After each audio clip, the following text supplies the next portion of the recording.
Hello everyone, আমি রিয়া। আজকে আমি তোমাদের কাছে ছোট্ট একটা মিনি ব্লগ নিয়ে চলে এসেছি। আমি চলে গিয়েছিলাম এই কয়েকদিন আগে স্টাইল বাজারে। আর স্টাইল বাজারে নিত্য নতুন অনেক তো আইটেম আসতে থাকে, আর সামনেই পুজো, আর পুজোর সময় যাওয়া মানেই হলো নিত্য নতুন অনেক জামা কাপড়।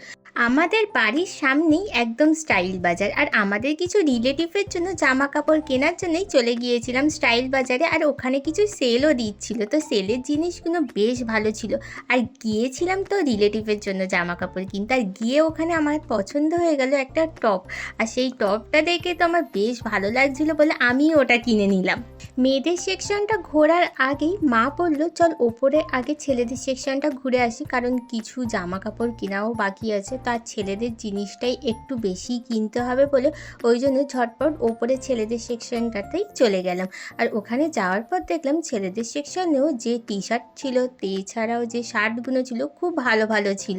তো ছেলেদের জামাগুলো দেখে তো আমার ভীষণ পছন্দ হচ্ছিল, আর এমনিই ছেলেদের টি শার্টগুলো বেশ ভালো লাগে। ছেলেদের সেকশন থেকে জামা কেনা হয়ে যাওয়ার পর চলে আসলাম কিডস সেকশানে। আর কিডস সেকশানে বাচ্চা মেয়েদের যে ফ্রকগুলো ছিল দেখে তো আমি একদমই চোখ ফেরাতে পারছিলাম না। বাচ্চাদের সেকশানে যে জামাগুলো ছিল সেইগুলো ছিল বেশ দারুণ। ওখানের কালেকশানগুলো দেখে আমার তো বেশ ভালো লেগেছে।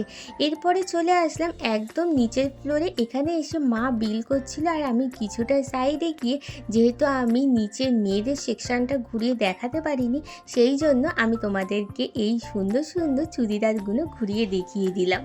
দুর্গাপূজার সপ্তমী বা অষ্টমীর লুকের জন্য যদি কেউ চুড়িদার খোঁজো তাহলে ঝটপট চলে আসো স্টাইল বাজারে। এখানের কালেকশানগুলো ছিল জাস্ট ফাটাফাটি। আজকের ব্লগটা এই পর্যন্ত, টাটা।